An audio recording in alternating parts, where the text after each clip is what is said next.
At my father's wedding, I found my name on the last table with distant relatives, not kin. My stepmother smiled as she explained that we needed to prioritize. My stepbrother sat at the front with my father. So, I said, "Thanks for making it so easy," and went away. Only weeks later, they would beg me to return because I'd known for a long time that my father was not proud of me. It's not anything he's ever stated openly. He's too nice for that, but it's evident in the way he talks about me, or more frequently, does not. When people ask about my stepbrother Daniel, my father lights up and tells them how hard he has worked and how well he is doing in business. There is always a new milestone, a new investment, or something to be impressed with. When people ask about me, there's uncertainty, a courteous nod, and a vague, "she's doing her thing." He doesn't say much more, since in his opinion there isn't much else to say. I didn't turn out the way he expected. I did not seek money or power. I chose a profession he believes is beneath me. I live a life that he considers small. For years, I've been an afterthought. The wedding was simply confirmation of what I already knew. I wasn't expecting a large role or to be the focus of attention, but I also didn't expect to be tucked away in the back as if I didn't matter. I stood before the seating map scanning the names. Dad and Marissa in the front, presumably. Daniel, his wife, his business partner, and his closest friends at the head table, all seated next to my father, as if they were the center of the family. My name, Table 14, was buried among distant cousins I hadn't seen since childhood folks who most likely wouldn't remember me. For a brief moment I assumed there must have been an error, that I had misread the list and that my name was also somewhere else. Then Marissa said, "So we had to prioritize." She was smiling as she said it, wine glass in hand, her voice syrupy sweet, the kind of tone that made it sound like she wasn't saying anything harsh, but simply stating a truth. I looked at my father expecting him to say something to let me know how this was going, but he barely reacted. He was distracted while conversing with someone else. He gave me a look as if he hadn't considered the seating at all, as if it hadn't occurred to him that perhaps his only daughter shouldn't be sitting in the far corner of the room. That was it, that was the moment. Not the seating, not Marissa's grin, but that glance, the casual indifference, the lack of recognition that anything could be wrong because it wasn't to him. And that's when I realized I was done trying. I brushed out my dress, took a cautious breath, and nodded. "Thank you for making things so easy." Then I turned and went away. I didn't cause a commotion, slam doors, or yell. I simply left and no one stopped me. I walked directly to my car, my heels tapping against the pavement, and my hands were not even shaking. That astonished me because for years I expected this moment to break me. I expected to feel upset, angry, and perhaps even guilty. Instead, I felt relieved. For once, I didn't have to question whether I was overreacting. Perhaps I was imagining something. Perhaps I should simply be glad to have been invited at all. It was true. They had shown me exactly where I stood, and for the first time I believed them. I sat in my car for a few minutes, peering out at the parking lot, almost expecting my phone to vibrate. Maybe my father realized I was gone. Perhaps my aunt is questioning what happened, but it was silent. They were indoors drinking and partying. Nobody had even noticed. That's when I laughed. Not because it was humorous, but because it was too predictable. I started my engine and drove away, feeling lighter with each mile that passed. I felt as if I had been carrying something heavy for years and had finally laid it down. The fact is, I'd been mentally prepared for this moment for a long time. My father and I had been drifting apart for years, even before Marissa and before Daniel became the son he truly desired. It began with my professional decision. I was a bright child with good grades and ambition. My father always expected me to pursue a career in business law or finance, something meaningful and financially rewarding. When I told him I wanted to be a nurse, he didn't rage or dispute. Instead, he sighed as if I had just informed him I was throwing my life away. "You're going to work long hours for low compensation," he said. "You'll feel fatigued all the time. You are preparing yourself for a conflict." I told him I didn't care and wanted to help people. His response? "You could help people as a doctor or surgeon. Why would you select the lowest priced option?" That was how he saw it, as if I had picked something inferior. He stopped supporting me after that. He never inquired about my education training or my first work at the hospital. However, when Daniel began his own firm, his father invested in him. He mentioned him to everyone. Daniel was building something. I was just working. It was always like that. Dad helped Daniel when he needed it. When I wanted aid, I was given a lecture about working things out on my own. So I did. I worked throughout school. I took extra shifts. I paid my own rent. Even yet, any time I mentioned my employment, Dad had something to say. Long shift. Well, you chose it, still renting. You should have made better decisions. I hope you enjoy working evenings forever. What is the worst part? I still showed up for him. When his blood pressure rose, I was the one to check it. When he was recovering from surgery, I was the one who made sure he took his medications. When he needed to see a doctor, I was the one who scheduled appointments. He always brushed it off. It's not like you're a genuine doctor and you're making a big deal about it. I don't need babysitting.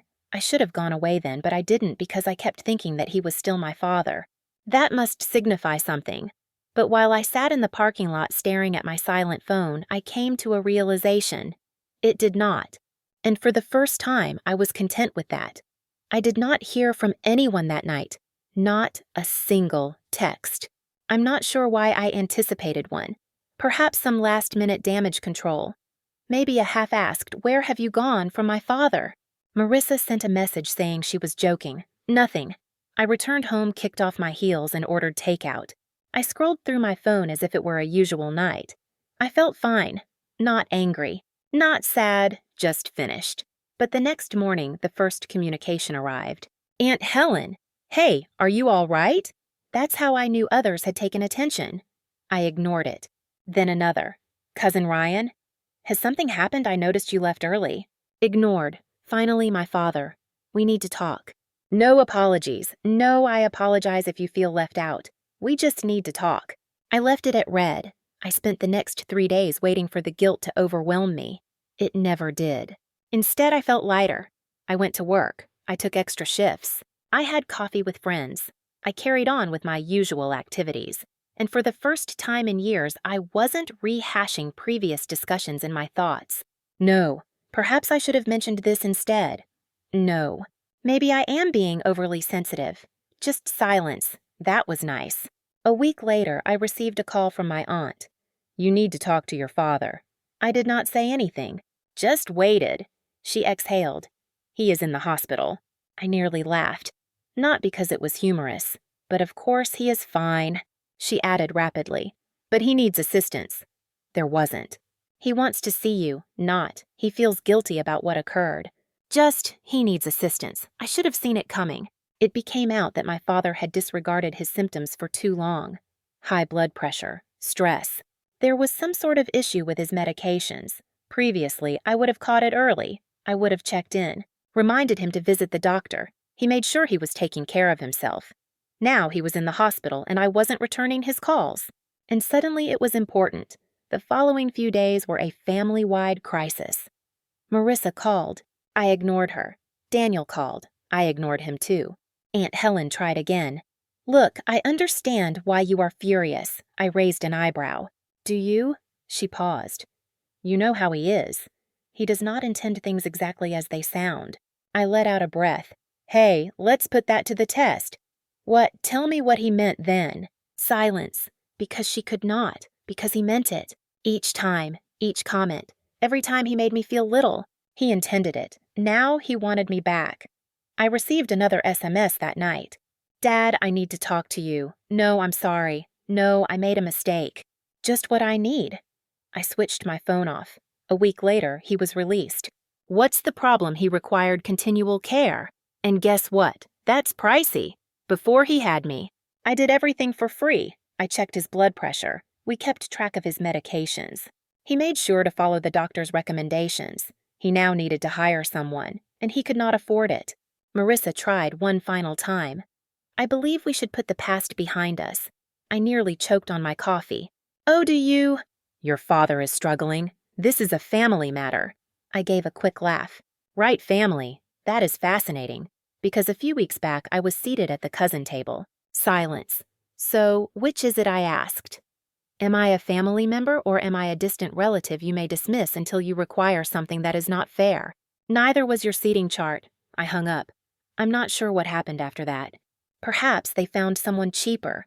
Perhaps they worked it out on their own. All I know is that they have ceased calling, and I have not heard from them since. They had ceased phoning for a while. I assumed that was the end of it. That they would find it out, or that my father would finally comprehend that I was not returning because it was convenient for him. Then Marissa showed up at my workplace. The afternoon at the clinic was slow. I was finishing up paperwork when I overheard a familiar voice at the front desk. "I am come to see my stepdaughter. It is urgent." I closed my eyes. I took a breath. Marissa. The receptionist had already informed her that she required an appointment, that personal visits were not permitted during shifts. But Marissa had that courteous but assertive tone of voice that usually got her what she wanted. I walked out before she could create a scene. "What are you doing here?" I asked with arms crossed. She grinned as if we were longtime friends. "I just wanted to talk. We already did. Remember when we spoke on the phone?" Her smile twitched. "This is not about me. Your father." I raised a hand. "No, you can't bring him up as if it will change anything. He is not doing well." I gave a quick laugh. "Yeah, I understand. This is what happens when you ignore your health for years." She exhaled. "He is growing worse. We cannot afford full-time care, and you should have prioritized better." Her eyes fluttered. She understood exactly what I meant. This is not the time to hold grudges, she tried. "He is your father." Silence, because there was nothing more to say. She wanted me to feel guilty, remember my position, and then return to normalcy. But I was not that person anymore. I said, "If he needs care, hire someone. If you cannot afford it, contact Daniel. He is the successful one, correct?" Her jaw stiffened. "He's busy." I nearly laughed again. Yes, that is what I thought. I turned to leave. She seized my wrists. "You owe him," she snarled, her voice low enough for no one else to hear. And that was the true reason she was here. I pulled my hand back. "No, I do not." Then I walked away. I assumed that was the end of it. It was not. A week later, my father called.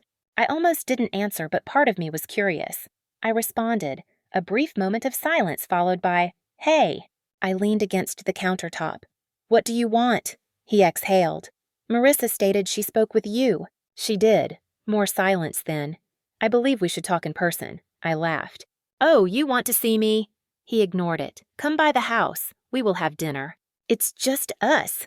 I looked at the clock. "You know, if you had asked me that a year ago, I would have been thrilled." More silence. "But I believe we both understand this isn't about dinner." He exhaled. "Please come by." Despite my better judgment, I agreed. The following evening, I went to the residence. It felt weird to be back. Although nothing had changed, it no longer felt like home. It hadn't happened in a long time. Dad was already sitting at the table when I walked in. The smell of takeout permeated the room. He had not cooked. He never did. I sat down. For a few minutes, we ate silently. He eventually spoke. "So how are things doing at work?" I nearly laughed. "You do not care about my job, Dad." He grimaced. "That is not true." "Really? Because last I looked, you considered it a waste." He rubbed his temples. "Look, I didn't ask you to debate. So why am I here?" He hesitated before ultimately getting to the point. "I need your help." There it was. I put down my fork. "Do you mean you need free medical care?" I wouldn't phrase it that way. "How would you express it?" He shifted in his chair. "I just assumed that since you knew so much about this, you might be able to save us money." He exhaled. "Why are you making this so difficult?" I blinked. "Do you know what's funny? That is exactly how I used to believe. Every time I assisted you when no one else did, you treated me as if I wasn't good enough." His expression hardened. "That is not fair." "No." I motioned around the room. Where was this compassion at the wedding when Marissa put me in the back as an afterthought? "When will you let her?" He didn't respond. I shake my head. "You do not desire a daughter. You seek a free nurse." "That is not true." "Then what is it?" I leaned forwards. "What do you really want from me, Dad?" He opened his mouth and then shut it since he didn't have an answer. It was the last time I saw him. He texted a couple more times. I ignored him. Then the messages ceased. A few months later, I learned from my aunt that he had finally employed someone, a real nurse, one that charged per hour, and guess what? He could scarcely afford it. Daniel did not help. Marissa protested about the cost, but refused to care for him herself. Me, I was right where I wanted to be. A year later, I received a message from an unfamiliar phone number. It was short. Dad is in the hospital again. I thought you should know. I looked at the screen for a long time. I ultimately blocked the number, and I did not look back. 2 years later. I hadn't thought about my father in a long time, not in a real way, not in a I should check in type of sense. Every now and then I would hear something from family. His health wasn't good. He was struggling financially. Marissa was stressed, but none of this was my problem anymore. And I was fine with it. Actually, I was doing better than fine. Without all of the stress. I am constantly under pressure to prove myself. Trying to be accepted by people who didn't care was exhausting. My life became easier. My job was still tough. My shifts were still long, but I enjoyed my life. I had actual friends, people who truly valued me. I traveled. I began setting aside money for things I cared about. Meanwhile, my father had exactly what he had chosen. A woman who only stayed because she had nowhere else to go. A son who was too preoccupied with his investments to return his phone calls, and a large number of medical costs. I had no idea how bad things had gotten until my cousin Ryan contacted out. I understand you don't want to hear this, but it's horrible. I sat on my couch and stared at the writing. Ryan and I were never really close, but he had always been one of the family's few observers. I considered ignoring it. Then, against my better judgment, I typed back, "What's wrong, your dad?" "He's totally broke. He needed to sell the house." I blinked. That house was not some random property. It was the one he maintained after his divorce, the one he and Marissa had renovated over the years. He adored that house. "Where is he now?" I asked. "Some tiny rentals." "He has been soliciting everyone for money." I let out a breath. There were no concerns, no apologies, just another attempt to get something from me. "Let me guess." I typed. "He instructed you to reach out." "No," Ryan admitted. "Marissa did. Of course she did." Marissa gave me a call 2 days later. I didn't respond. She then left a voicemail. "I understand you are still upset, but we need to discuss." No, we did not. I deleted the message. Another month passed and I received another text. This time, it was a number I didn't recognize. "Dad is in the hospital again. I thought you should know." I looked at the screen for a long time. I didn't inquire what was wrong. I didn't inquire if he was okay.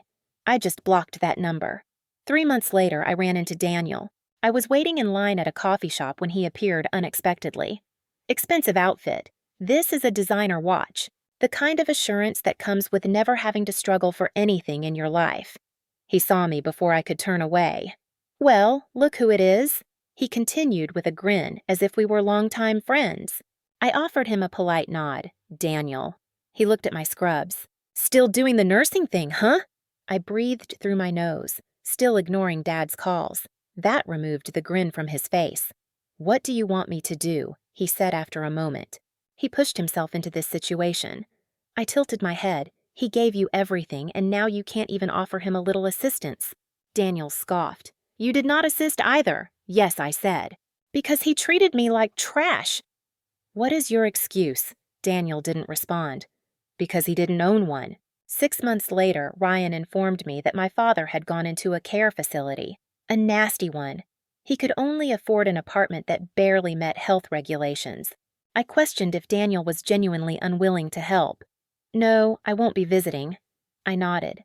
That sounded about correct. I considered going once to check how he looked now if he had changed. I did not, because I knew exactly how it would go. He would not apologize. He wouldn't even admit he had done anything wrong. He would simply expect me to fix things, to resume my previous role. And I was not doing it. Ever again. A year later, I was sitting in the break room at work when the news was broadcast. A business section. A feature about Daniel's most recent business venture. He was being interviewed in a sleek high-rise office discussing expansion investments and all the money he was making. I stared at the screen. Because this millionaire couldn't spare a cent to help his father who had given him everything. And my father had picked him. He had prioritized him. And now he was sitting in a dilapidated nursing facility struggling alone while Daniel thrived. While I thrived. And that's when it struck me. I'd won, not in a petty, vindictive manner, but in a genuine, deep way. I'd constructed something for myself. A life that was mine. My father had also built his own future. He'd built it on favoritism. They are dismissing me. They're undervaluing me. And now he was experiencing the effects of that. It wasn't vengeance. It was not karma. It was exactly what he had created. I received one last SMS from Ryan. Dad passed away last night. I thought you should know. I looked at the message for a long time. I did not cry. I did not feel relieved either. I felt nothing, and that told me all I needed to know. I typed back. Thank you for telling me. Then I put down my phone and prepared for my shift, because unlike my father, I still had people to care about.